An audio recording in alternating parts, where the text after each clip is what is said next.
in color. The continuing story of Peyton Place.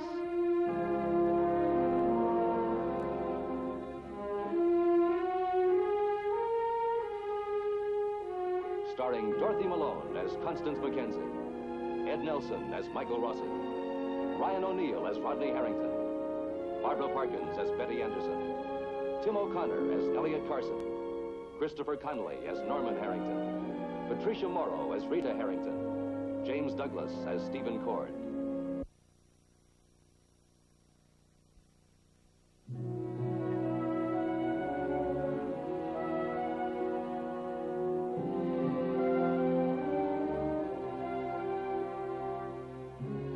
Today, for the second time, Constance Mackenzie Carson saw a strange young girl looking in at her through the bookshop window. This time, she forced the girl who calls herself Jill Smith into a conversation. It was a disturbing one, and has left Constance deeply shaken. Hey, hi, everybody. Come on, Matthew. How are you, fella? Matthew the Great. The higher he goes, the colder his nose gets. You want to do that again? Oh, Elliot, please. Not just before his dinner. If he gets all excited, he won't eat.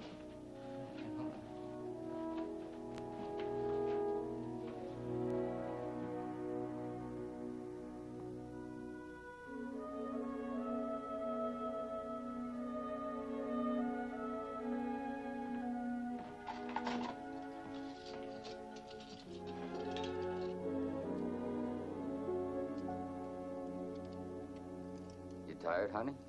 Yes, I am tired. I'd just like to get my work done so I can sit down and relax. And what's got you so upset?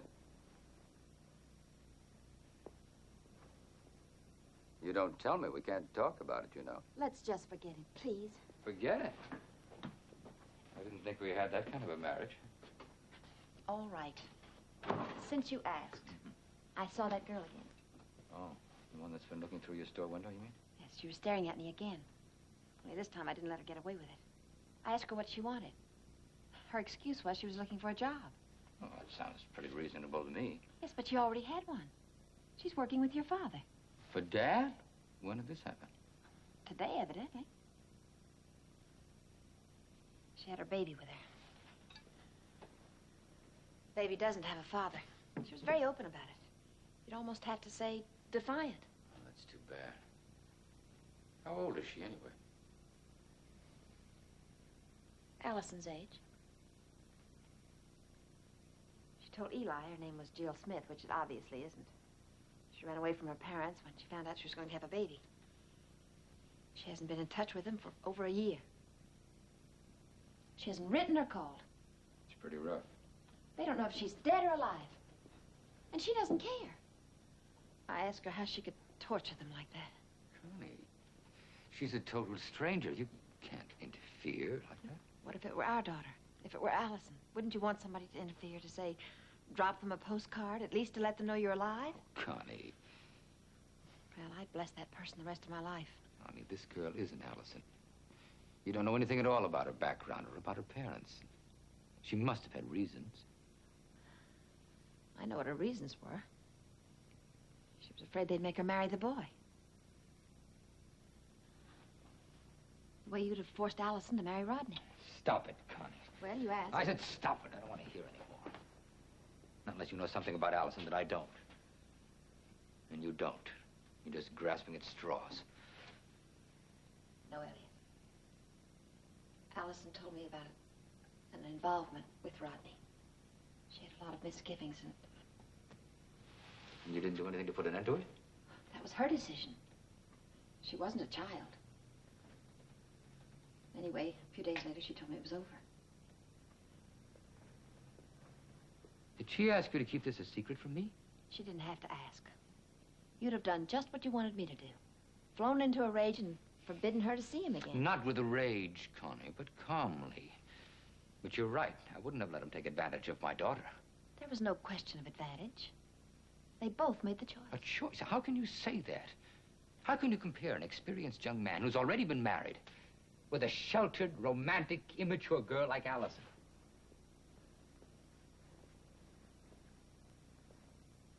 You were married.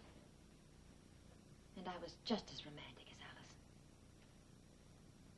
just as immature and just as sheltered. That's not the same. No, of course not. You wouldn't let it be. If you thought that Allison was carrying Rod's baby, you'd have insisted they get married, whether they wanted to or not. That's not true. And whether Allison was happy or not.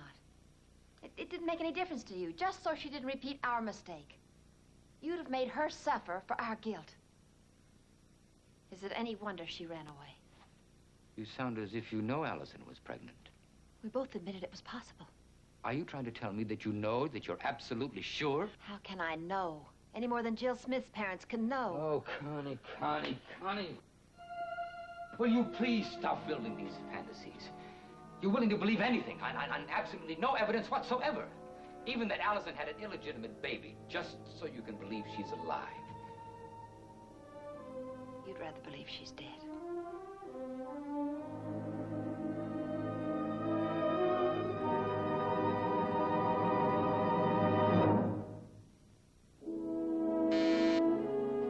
Yes? A young lady to see you, a Miss Smith. Ellen Smith?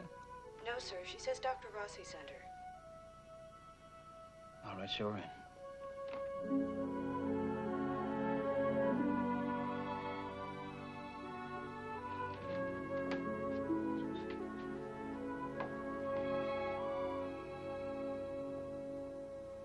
Hello, I'm Jill Smith. How do you do? Please, sit down. May I park my baby with your secretary? All right. It's all right, Kelly.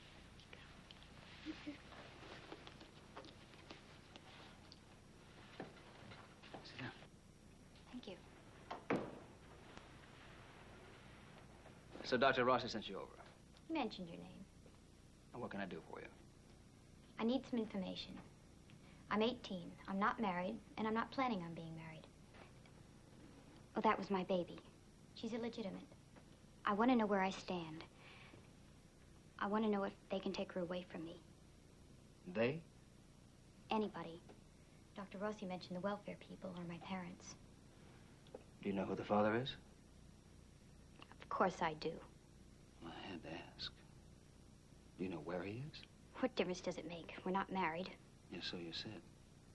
Well, I'm just trying to get a picture of the situation. I'm going to raise her. He has nothing to do with it. And how does he feel about that? Look, what are you? A marriage counselor or a lawyer? All I want to know is, can anyone take Kelly away from me? Only if they can prove you're an unfit mother. How would they do that? If they can produce evidence of mistreatment, if they can show you neglected the child, couldn't support her, that sort of thing. Well, what if it just looked like that?